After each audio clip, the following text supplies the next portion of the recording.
Y yo siempre he dicho que lo aspiracional en clase media típica no es parecer el de arriba, es tomar distancia del de abajo. Es que no me confundan con el de abajo. Eso es lo aspiracional. Y para ello recurro a todo tipo de artimañas de consumo para que se quede claro que yo no soy uno de esos de abajo, ¿no? Bienvenidos a otro episodio de Future Makers, donde hablamos del futuro, de la empatía, de la creación de valor y de cómo construir un mejor futuro a través de visiones y a través de un pensamiento crítico. Y hoy estamos con Otón García. Estudiaste Relaciones Internacionales, fundaste una empresa de antropología social para entender a las personas y tener un entendimiento profundo. Ya has estado metido en muchos proyectos muy interesantes, ayudando a empresas nacionales y internacionales, Gobiernos también. gobiernos. Otón tiene la sensibilidad de entender no al buyer persona, no al customer persona, a la persona. ¿Cómo describirías tu propósito, lo que haces, tu trabajo, tu pasión? Bitácora, el origen de Bitácora Social, esta empresa que hace antropología, es básicamente una apuesta mía personal de hacer algo más digno, ¿no? Okay. Antes de dedicarme a eso, pues me dediqué muchos años a la mercadotecnia y a la publicidad. Y aun y cuando es muy honorable la profesión y es divertida, etcétera, yo lo veía vacío, ¿no? Para mí simplemente era algo de lo que no tenía que platicar, era extremadamente funcional. Claro. Me da para vivir, vivo bien, gracias, pero Bitácora es esta apuesta donde, no, espérate, creo que podemos hacer algo más divertido y que tenga mayor utilidad que la mercadotecnia y la publicidad, pero también tratar de tapar o ayudar a tapar un gran agujero que siempre vi, que es que en una sociedad como la nuestra hay todo un grupo social que desconoce a la mayoría. Pero así, increíble. O sea, es increíble la distancia sociocultural de desconocimiento que puede haber de un grupo versus la mayoría, ¿no? Entonces hay una forma de poderles presentar a esta gran mayoría y volvernos la voz de esa persona común y corriente y tratar de que esa persona que hoy toma decisiones pueda entender la perspectiva de esa persona que nunca me ha pasado por enfrente, ¿no? Es un poco así, esa es quizá la visión romántica de Bitácora. Me pasa mucho cuando la gente escucha antropología que le suena como al Museo Nacional de Antropología, Sí. como algo como antiguo, viejo, los que estudian como el pasado. Eh, y yo creo que el antropólogo tiene una capacidad de entender al ser humano y poder proyectar hacia el futuro y construir hacia el futuro. Y sí hay esta confusión de la antropología con la arqueología, ¿no? Nada que ver, la arqueología es el pasado. La antropología está más emparentada con la sociología y lo que podríamos decir es que mientras que la sociología describe sociedades, la antropología describe personas. La antropología describe la vida social de las personas más que la sociedad. Describe, no juzga. La antropología no dice si está bien o está mal, dice lo que es, lo que está pasando. Lo que percibe, lo que ¿Okay? ve. Tal cual. Es simplemente describe, es una gran fotografía de la realidad. Ya será trabajo de alguien más encontrar en esa gran fotografía que pone el antropólogo, encontrar los hallazgos y ver qué puede hacer con ella, pero el antropólogo llega y ¡pum! Tiene la capacidad de observar y poder describir y transmitir lo que está observando. Sí, es que eso es muy interesante porque luego esto que hablabas de la distancia entre un grupo de personas y sus clientes, un grupo de personas y la sociedad, muchas veces es tan grande, todo el mundo quiere quedar bien con el jefe, no quieren contradecir y entonces hay una cierta ceguera de para quién están trabajando. Y justo me ha tocado ver cuando presentas y cuando traes hallazgos y eres como el troublemaker, el que llega y hace ruido y mueve y sacude a las organizaciones o a gobierno, porque pues estás trayendo cosas que probablemente no habían visto o no se habían imaginado. Alguna vez nos contrató una empresa que hace botana salada y quería entender todo el mundo de la fritanga en la calle, cómo come el mexicano en la calle, ¿no? En las ciudades. Entonces hicimos todo un estudio de cómo se come en la calle. Y cuando llegamos y presentamos el estudio, muchas fotografías de cómo el mexicano come en la calle, el mundo de la fritanga, etcétera, el vicepresidente de esta empresa dice, es la primera vez que pagamos un estudio y no aparecemos en él. Es un poco como queja, ¿no? Claro. ¿De dónde estoy yo? O sea, vi muchas fotos y nunca apareció mi bolsita. Pues porque no eres nadie, güey. Y si hay alguien que te ha dicho que tú eres el centro del universo, lo único que quieres es tu dinero. Pero cuando tú sales a entender cómo los mexicanos están comiendo en la calle, esa bolsita con frituras adentro no es nada, no es nadie, Claro. no existe. Y de hecho, una persona muy inteligente esta, terminamos llevándolo a ver cómo se desayunaba a las 6 de la mañana afuera del metro Chapultepec. ¿No? Y es un mercado impresionante de comida. Y sí, puedes regresar luego a ver cómo están taqueando a las 2 de la tarde. No, pues, esa bolsa no va a aparecer por ninguna parte, es mucho más grande, ¿no? Es mucho más grande. Sí, y justo hacia allá quería ir.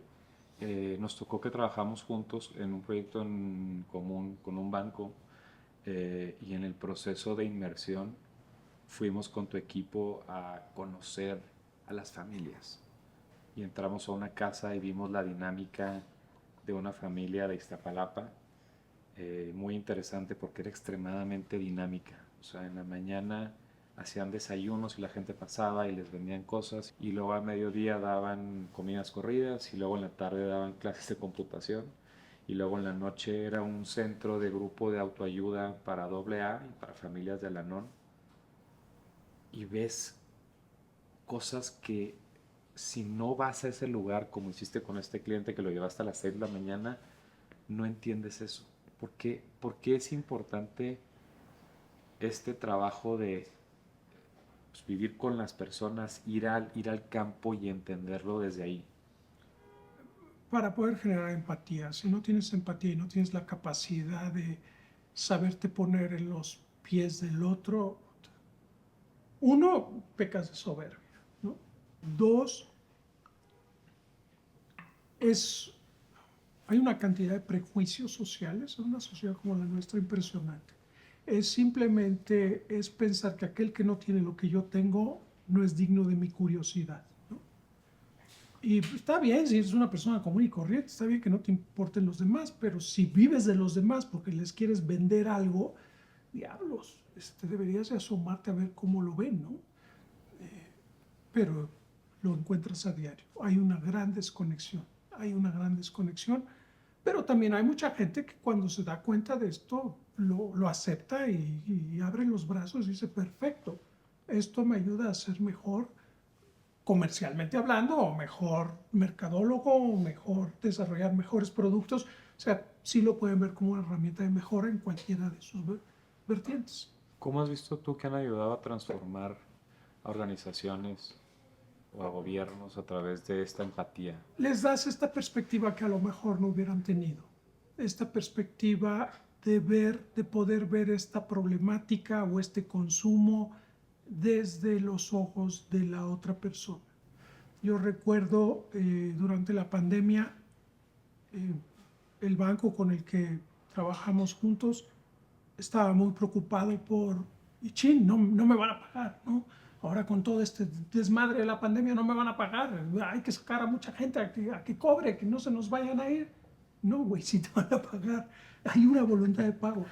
Ahora más que nunca van a querer pagar, porque precisamente el poder pagar y mantener esta puerta abierta lo están viendo como ese seguro de, güey, si esto se pone mal, los vamos a listar, ¿no? Claro.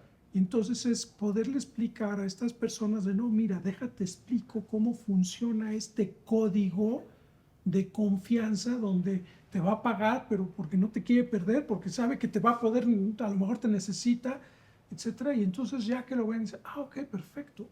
Mi trabajo es describir lo que está pasando. Y a veces en esta descripción se me ha acusado de que romantizo la pobreza. No estoy romantizando la pobreza, estoy explicando cómo se vive ahí abajo y estoy concediendo la posibilidad de los que están ahí abajo pobres, no están tan mal desde su perspectiva, no desde tu perspectiva, ¿no? es extremadamente soberbio pensar que aquellos que no tienen lo que nosotros tenemos no pueden ser tan felices como nosotros lo somos. Puta, y esta es una discusión que he tenido muchas veces. Y hay gente que se pone muy mal, muy mal. El clase mediero típico le molesta mucho que yo diga esto, ¿no? De que el señor barrendero puede ser más feliz que tú. Tienes que conceder la posibilidad de que es cierto, ¿eh? Pero cuando entendemos a esta clase media que se está reafirmando todo el tiempo a través del consumo, que es una forma de estarse haciendo de, güey, no estás jodido, güey, no estás jodido, güey, no estás jodido, de este autorreafirmación, cuando llegues y le dices, no, hay gente que no consume tanto como tú porque no tiene la capacidad de consumo que tú tienes y es más feliz que tú, es como decirles que han adorado el ídolo equivocado durante todos estos años, es cuestionarles sus fundamentos místicos, religiosos, sí. Casi se sacan de onda y me acusan de que romantizo la pobreza, de que soy un pinche comunista. No soy ni romantizo la pobreza ni soy comunista, pero debo de conceder que el señor barrendero puede ser más feliz que tú o que yo, porque tiene diferentes parámetros. ¿Cómo entienden ustedes la felicidad? No sé cómo la entendemos, no creo que haya un consenso dentro de Bitácora. Algunos te dirán que es precisamente esa sensación de cumplir el rol, ¿no? Y que mientras estés cumpliendo el rol que se te asignó, te asignaste, vas a ser feliz. Pero el hecho es de que sí, la felicidad es extremadamente subjetiva y está amarrada al contexto de cada una de las personas. Y entonces cuando ahorita venía yo caminando, vi a un señor barrendero que estaba barriendo la calle tempranito en la mañana. Yo tengo que no tener la soberbia, vuelvo a decirlo, de pensar que porque yo tengo una posición más acomodada en la vida, automáticamente soy más feliz que él. No, a lo mejor, insisto, yo no sé ese señor, y voy a decir algo terrible, ¿ok? Y admito que es algo terrible. Pero yo no sé ni siquiera cuáles son las capacidades de ese señor.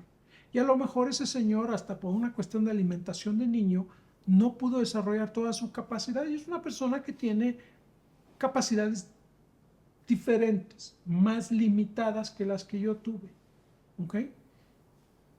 Y el hecho es de que está bien contento porque lograron, él y su esposa, consiguieron un cuartito, tienen un trabajo digno, pueden vivir, criaron un hijo y el hijo, adivina qué, güey, lo acaban de aceptar en el ejército y va a ser soldado. Y eso le causa un sentido de logro increíble. Y ese señor, desde que su hijo le dijo que va a entrar al ejército, que ya lo aceptaron en el ejército, anda con una sonrisa que ya la quisieras tú. ¿Cómo harías una descripción de cómo entienden ustedes a la sociedad mexicana, en cómo nosotros nos especializamos en la clase media? Tienes la gran mayoría que es la clase media dividida en tres: clase media alta, clase media típica y lo que le llaman generalmente clase media baja. Nosotros le llamamos clase media dinámica, por lo que acabas de decir.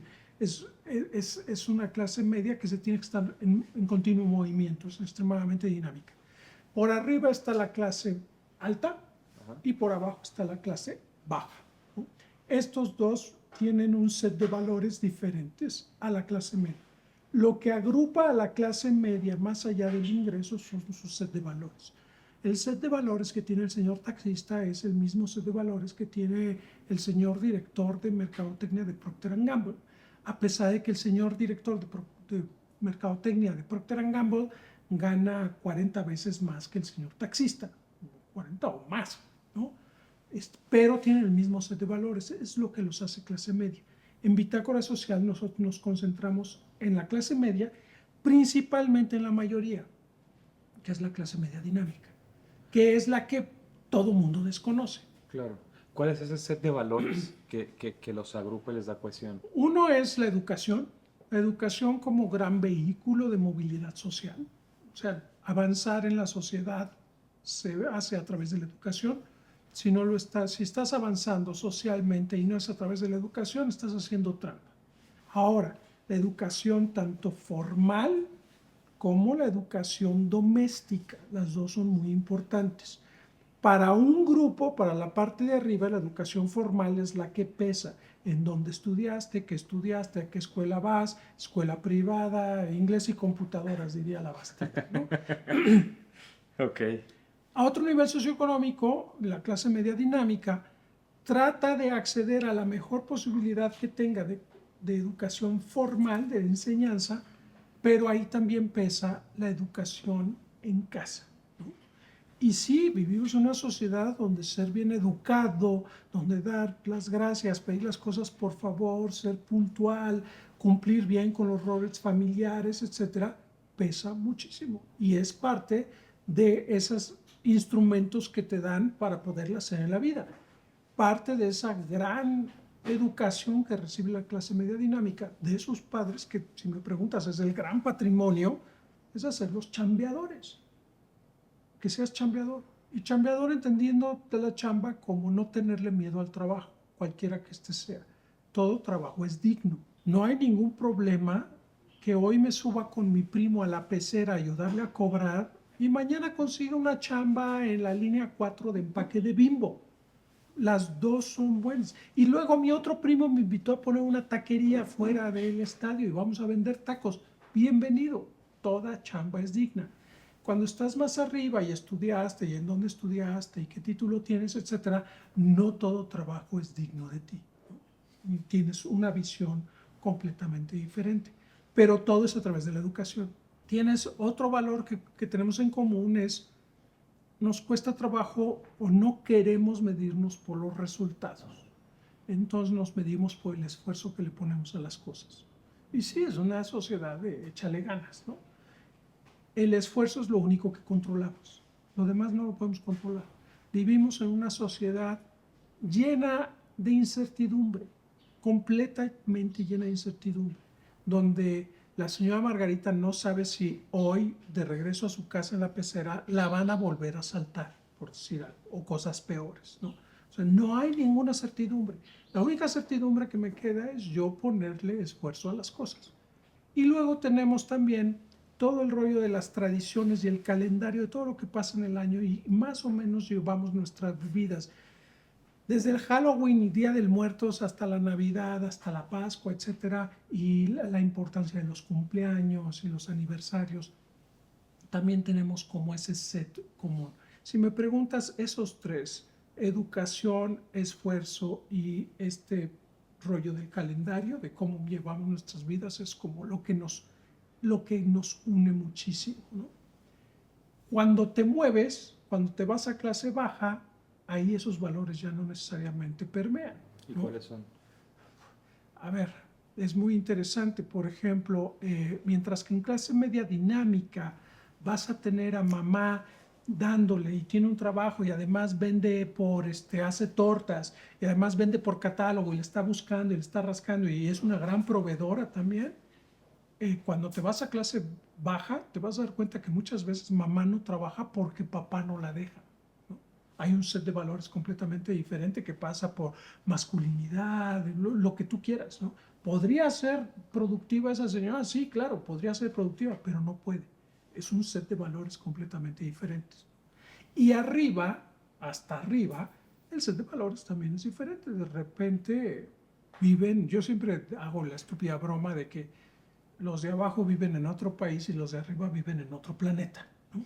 Los de hasta arriba pues, también tienen un set de valores completamente diferentes, donde el valor de la educación per se, donde el valor del esfuerzo, etcétera, tienen completamente, se ve diferente. Ahí de repente sí hay resultados porque sí tienen certezas. ¿Cuál es la gran diferencia entre los de arriba y los del medio? Los de arriba tienen certezas, pueden planear. ¿Cómo describirías esas certezas que son diferentes de los de arriba y los del medio? Dime qué tan lejos está tu futuro y te diré en qué parte de la pirámide estás parado. O sea, literalmente, entre más arriba estás, más lejos ves, ¿no? Y conforme vas bajando, tu futuro se va acortando. Entonces, los de hasta arriba pueden hablar de un futuro generacional incluso, ¿no? Pasan generaciones, están viendo allá, ¿no? Generaciones. De repente ya la clase media alta está viendo su futuro en la siguiente generación. ven sus hijos. Y cuando bajas un escalón, el futuro de repente es el próximo año.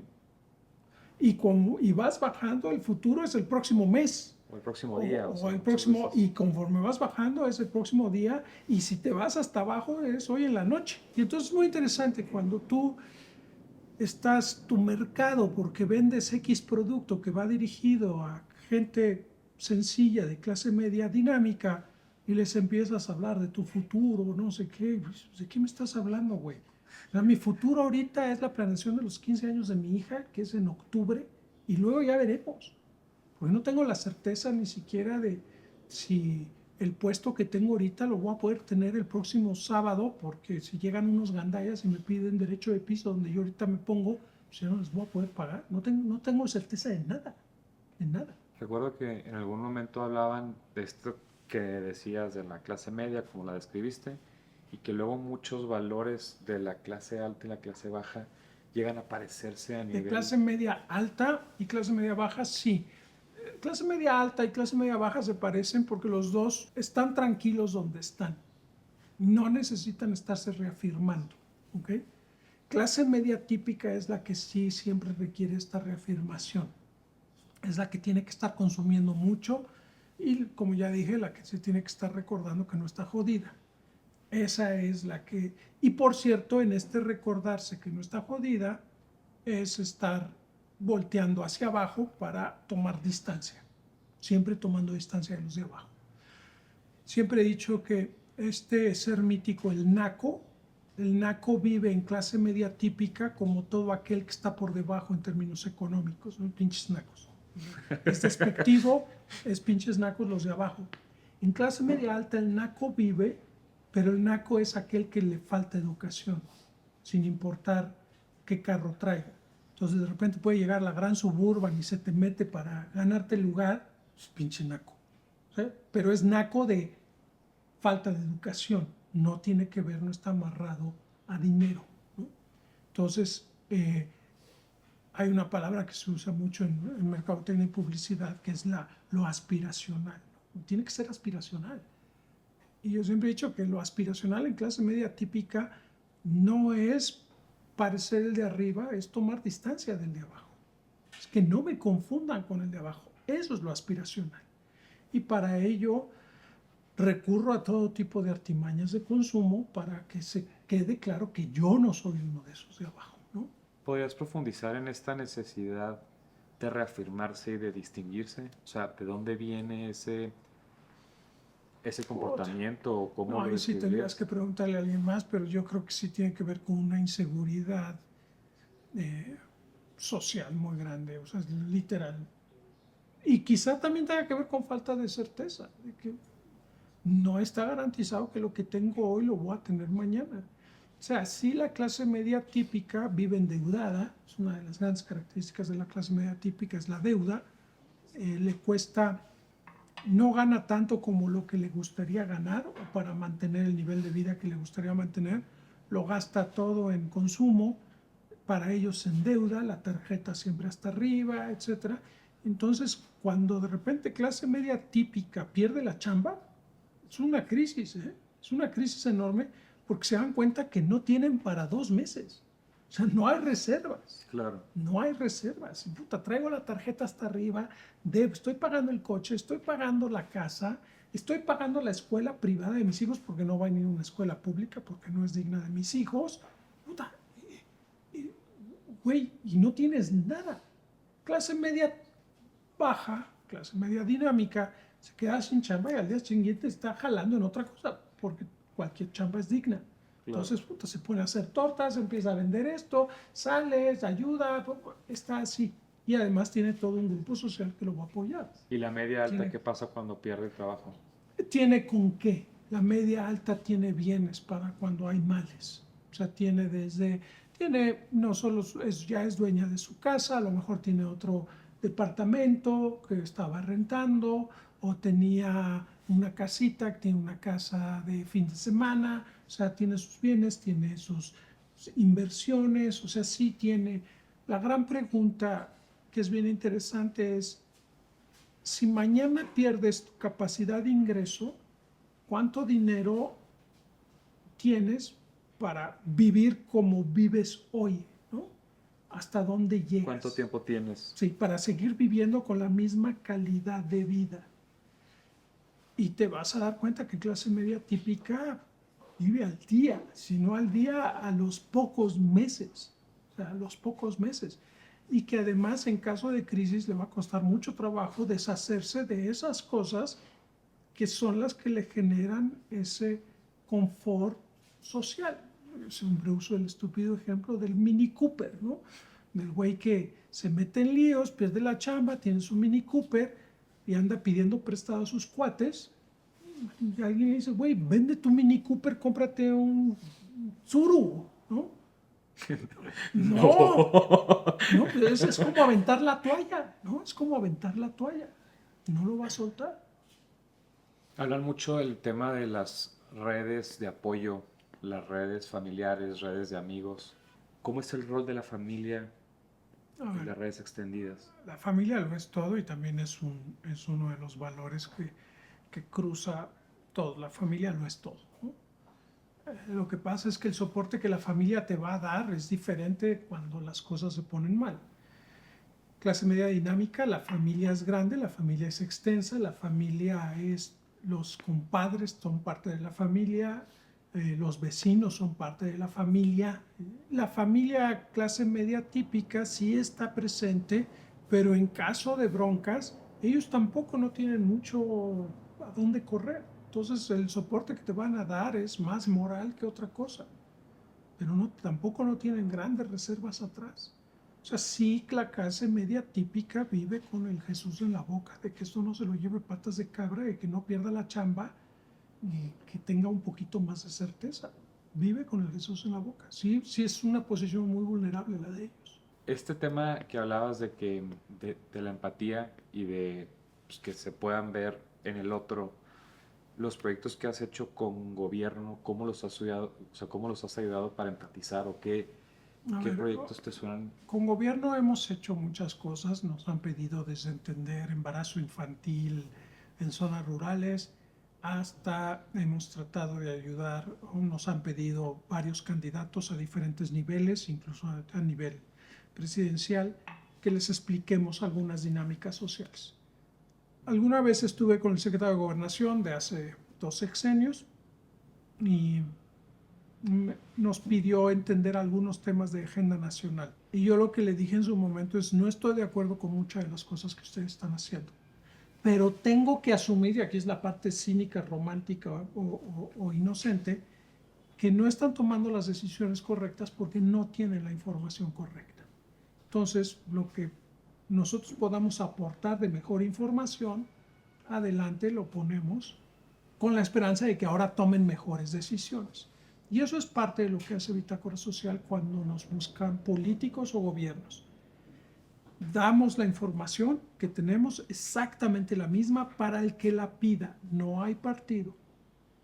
No hay partido a quien la pida. Y de hecho hace poco un partido se acercó con nosotros a muy alto nivel. Hoy queríamos que nos pueden ayudar a entender X, Y y Z con mucho gusto. Nada más que si viene en la casa de enfrente y pide lo mismo, le vamos a dar lo mismo. No, nosotros no tenemos aquí exclusividades ni nada. Ahora, ¿cuál es la buena noticia? No te vamos a cobrar. Porque en el caso quiero pensar que más allá de que nos conviene a todos, no quiero que mañana Bitácora sea que alguien pueda señalarnos como, sí, ustedes están diciendo eso porque les dio dinero él. No, güey, estamos diciendo esto porque esto es, no porque nos hayan dado dinero. Entonces damos la misma información a cualquier color, siempre y cuando la pidan. Fuiste platicando varias cosas y para no interrumpir, como que no quise profundizar en esos puntos, pero me acuerdo que una vez hablaste de tu proceso de selección, de cómo reclutas gente y talento en tu compañía. Sí. Me pareció muy interesante pues, la metodología, el volumen de personas, las pruebas que haces.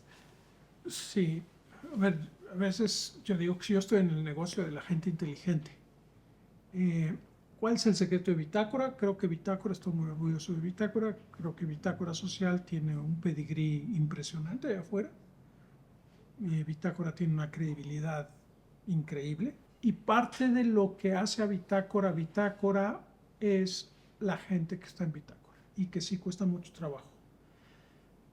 Cuando yo inicié Bitácora, tenía claro que esas primeras personas eran las que iban a ser esa gran semilla de cómo iba a ser Bitácora. Porque yo siempre he pensado que no contratas o buscas artistas para que ya cuando los contratas les quites su forma de pintar y les impongas tú un estilo, ¿no? Claro. Entonces mejor encuentra los mejores artistas y déjalos pintar.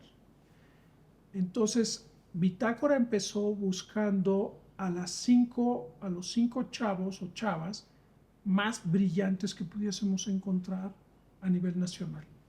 Y literal nos dedicamos, tanto Paola Dada como Pepe Colina y yo, nos dedicamos a nivel nacional de ir poniendo exámenes en diferentes partes del país, un examen que yo diseñé para tratar de encontrar a estas 5 personas. Por cierto, el examen, cuando se aplicaba, tú ponías tu nombre, tus datos y se ponía en un sobre cerrado.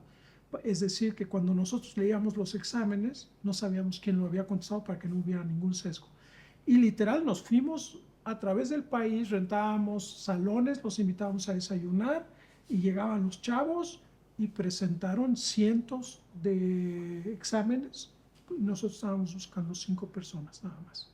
Y escogimos esas 5 personas y durante prácticamente un año los dejamos de, ahora sí, empiecen a trabajar con tiempo, con calma, traten de sacar lo mejor que traen de ustedes y ellos mismos de forma orgánica han ido buscando a los demás y se sigue teniendo este proceso de a través de un examen.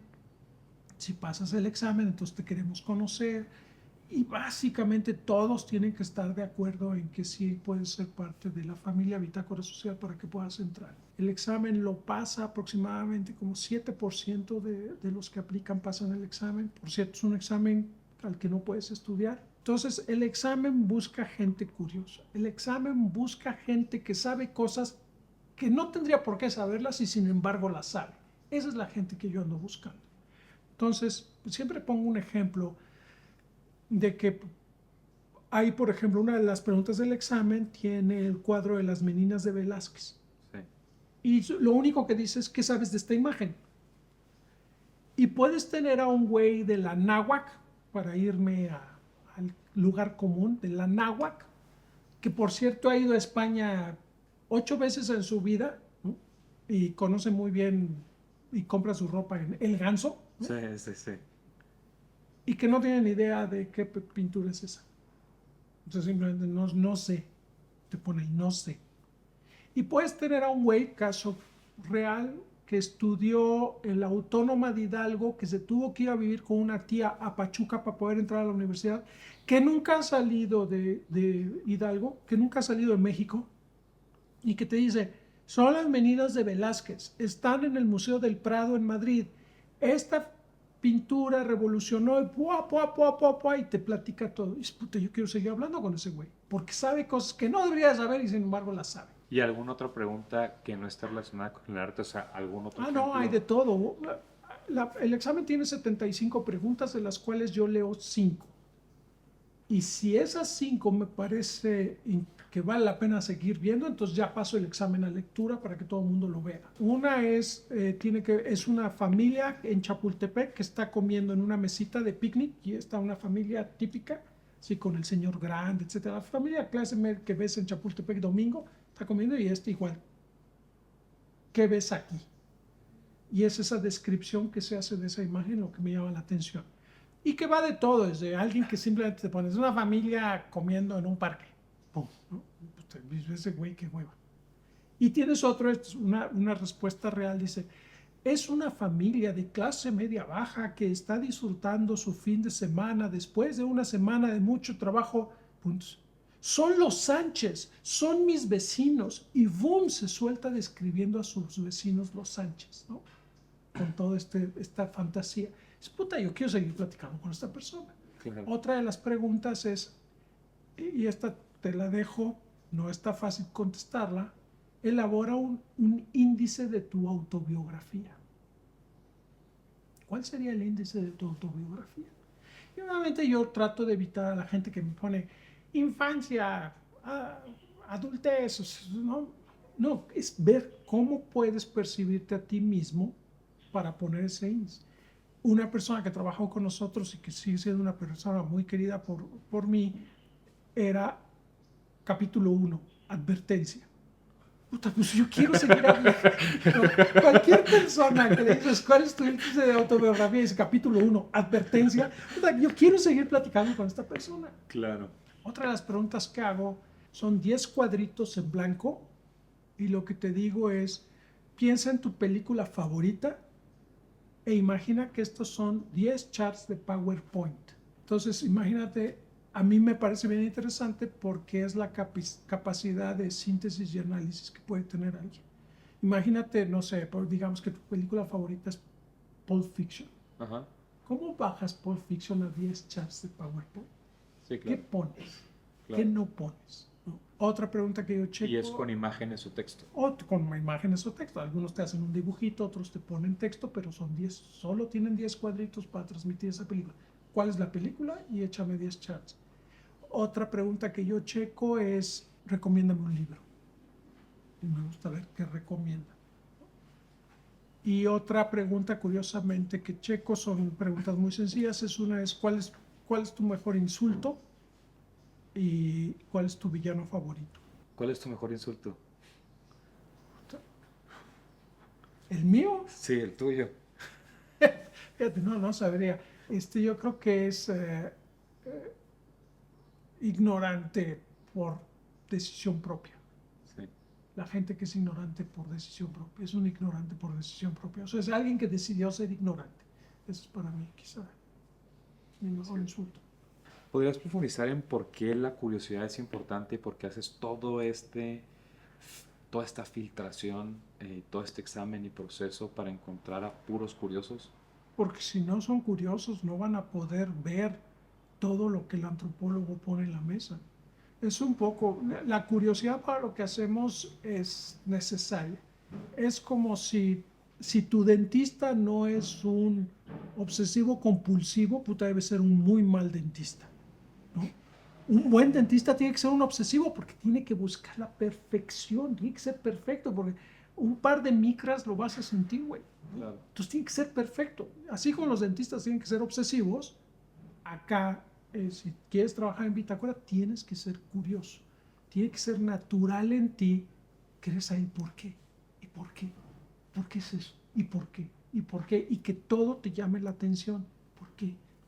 Cuando se habla de un mejor México, de cambiar a México, de mejorar a México, a nivel educación, a nivel... O sea, Vamos, a nivel educación, ¿la educación de quién? ¿De la mayoría? ¿Mejores escuelas? Perfecto, definamos qué son mejores escuelas. Mejores profesores. ¿Hay una crisis de educación formal? Seguramente sí. Pero también entrarle a eso, no digo que no sea imposible, pero es extremadamente complicado. Es extremadamente complicado.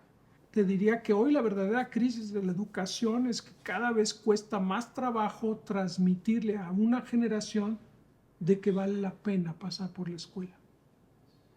Esa es la verdadera crisis. Es sentarte con un güey y decirle, sí vale la pena que vayas 4 años a esta universidad. Entonces, ¿para qué? Porque lo que estoy viendo es que el que avanza es el que anda en la maña. claro. Y este rollo que traen allá afuera, todos estos sicarios de que más vale vivir como rey un año que 40 como güey, pues de repente es algo que está pasando allá afuera, ¿no? Dicen, ¿para qué? ¿Para qué voy a la escuela? Están cambiando la forma en que medimos éxito social, empieza a cambiar.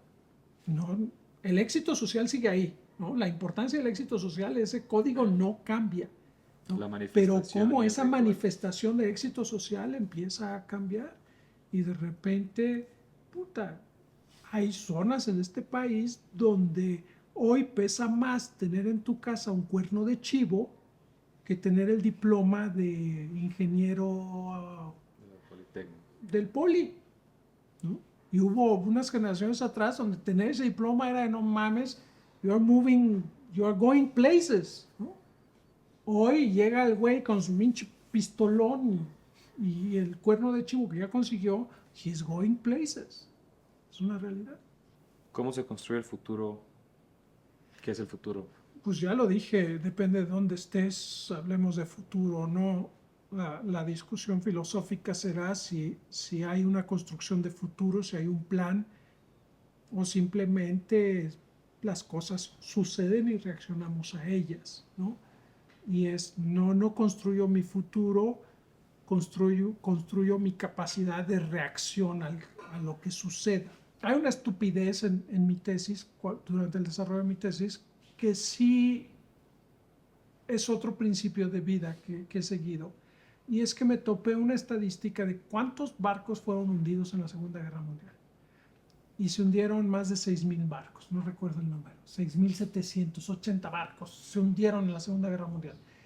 Pero lo que realmente fue para mí impresionante es que solo 2,000 de esos 6,000 y pico se iban a hundir por daños de guerra. O sea, no había forma de rescatarlos. Los otros 4,000 y pico que se hundieron porque no hubo un correcto control de daños. Estados Unidos aprendió la lección y hoy tiene un control de daños impresionante en toda su marina, porque sabe que la probabilidad es salvar al barco. Cuesta mucho trabajo hundir una de esas madres, ¿no? Entonces, si tienes un buen control de daños, vas a salvar al barco. Y se centraron en control de daños. Y para mí fue muy interesante, porque es un poco filosofía de vida, llevándolo a lo que estamos hablando, no vas a poder evitar los torpedos en la vida. Entonces, torpedos siempre va a haber, güey. Lo que tienes que tener es un gran control de daños en tu vida, ¿no? Y creo que eso es lo que construimos, capacidad de control de daños. Y creo que eso es lo que la gente hace, gente de la que ya hablé, que no tiene grandes certezas en la vida, que no sabe lo que va a pasar la próxima semana o el próximo mes. Lo único que puede hacer es tener un gran control de daños para cuando eso pase. No puedo evitar no tener un accidente. Tengo que entonces desarrollar mi capacidad de qué voy a hacer cuando esto pase, ¿no? Y eso es lo que construyo, más que estar pensando de voy a manejar mi taxi para que dentro de un año entonces lo voy a cambiar y voy a tener una flotilla de taxis.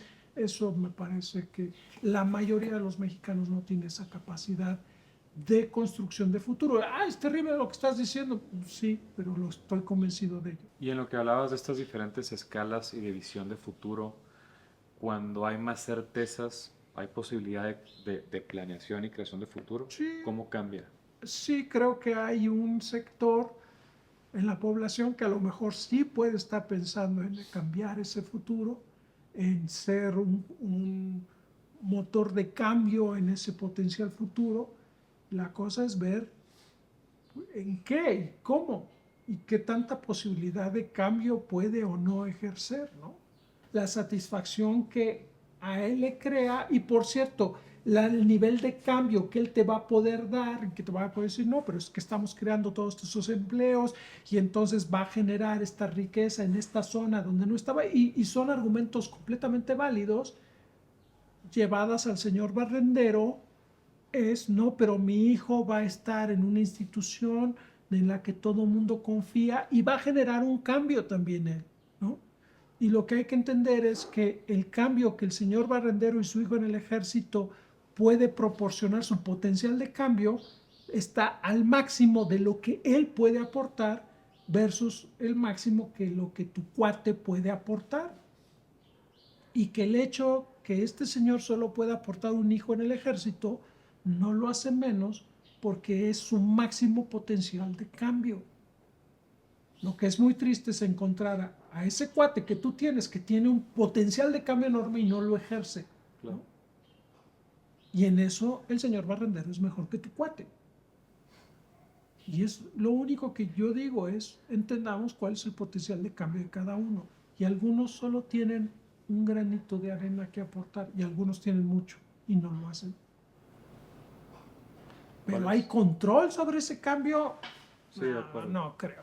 De acuerdo.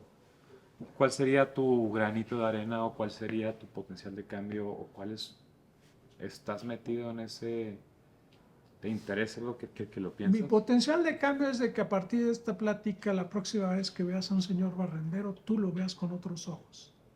La Y con empatía, eso, si lo logré, ya logré un chingo. mucho. Porque quiero pensar, poniéndome romántico, que hasta esta plática todos esos barrenderos habían pasado desapercibidos. Eran simplemente funcionales, ¿no? Y hoy a lo mejor cabe la posibilidad de que para ti, a partir de esta plática, voltees a ver ese barrendero y digas, no mames, hay un chorro de dobles clics en la vida de ese barrendero que nunca había considerado. Y que de repente cuando lo veas, le hables de usted, porque no mames, capaz me merece respeto. Ese güey trae su potencial de cambio a todo, cuando a lo mejor yo todavía no encuentro cómo desarrollar el mío. Ergo, me merece respeto el señor barrendero. Gracias, Tom. Muy poderoso, Eso es muy todo. poderoso. Eso es lo que yo pretendo. Creo que es una plática muy interesante, nutre mucho, deja retos. Esta descripción del México mágico es como muy interesante y el poder vernos en el espejo como sociedad, como individuos, como empresa, como gobierno también, lo que está sucediendo es muy poderoso. Muchas gracias. Gracias a ustedes por la oportunidad. Muchísimas gracias.